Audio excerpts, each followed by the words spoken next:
नमस्कार जय जगन्नाथ। बहुत दिन पर आज भिडटे करुच्ची मोर भिड तो सब आपणकर स्वास्थ्य उपर ही मुझे थाए। स्वास्थ्य ही संपद ताठू मूल्यवान जिनस दुनिया रे किछि नहीं, किंतु आमे ताकू सबुठू कम समय दौचु। व्यस्तता भितर से टंका पछरे दौड़ुचु, किंतु से स्वास्थ्य पाई टाइम न देकी पुणी से टंका को स्वास्थ्य पछरे खर्च करुचु। शेष स्वास्थ्य न थाए एवं टंका मध्य न थाए। तेणु बेल ही सावधान हो जातु। तो पूर्वर गोटे भिडियो कही एलोपाथी ठू दूरे रुहतु, एलोपाथी औषध टोटाली खातु नहीं एवं औषध ठू मध्य दूरे रुहतु। सबु प्रकार रोगर औषध आम खाद्य अच्छी एवं मैक्सिमम रोग को आम खाद्य जो बाहर सबू जेकोसी माने रोग पाई आम देहरु ही ताकू भल करने जीवाणु माने अच्छी। तेणु अति बेसी अधिक देह खराब हेले आपण मैंने होमिओपैथी होमिओपैथी तो नुहे तथा भूल कहली आयुर्वेदिक ही आपणातु।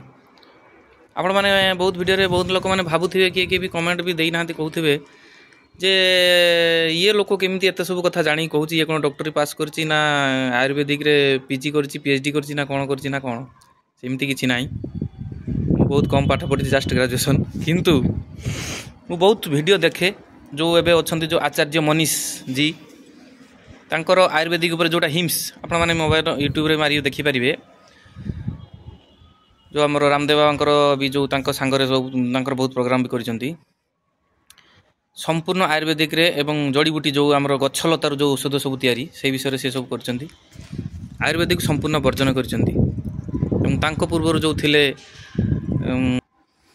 राजीव दीक्षित मध्य बहुत वीडियो रे समति कहिसंती। आपण मैंने सेमती सबुदिन सकाळू टिके प्राणायाम जोग करुवे सुस्थ रोथे। एवं आजिर हेल्थ टिप्स जोटा स्वास्थ्य मंत्र गोटे मुझे कहबी। बहुत लोग तरतर खाद्य खाती, विशेषकर मु बहुत बसिक लेट रे खाए एवं मोर सांग मैंने सब कहती केते समय खाऊँ घंटे है खाऊँ, किंतु खाइबार एक्चुअली जोटा तार फर्मुला गोटे खाद्य माने जोटा आमर ओडिया भाषा गुंडा कहे जो जी मुह को नौचे पाटी को नौचे 32 थर चुबैकी ताकू गिलिबा कथा। तो मिनिमम 25-30 मिनट रे बसी खाइबा कथा। गोटे गुंडा आम खाऊचे माने ताकू पाटे 32 थर चुबैकी खाइबा कथा, खाली एमती खाद्य डायरेक्ट गिलिया कथा नुह। तो सेमती आपण माने खाद्य को भल के चुबैकी खातु, भल कि चुबैकी खातु। एथिरे आपणकर खाद्य ठीक से डाइजेशन हम हजम हम एवं आपण मैंने सुस्थ रे। प्लीज मो वीडियो को सब्सक्राइब करेंगे, लाइक करेंगे, शेयर करेंगे। धन्यवाद। जय जगन्नाथ।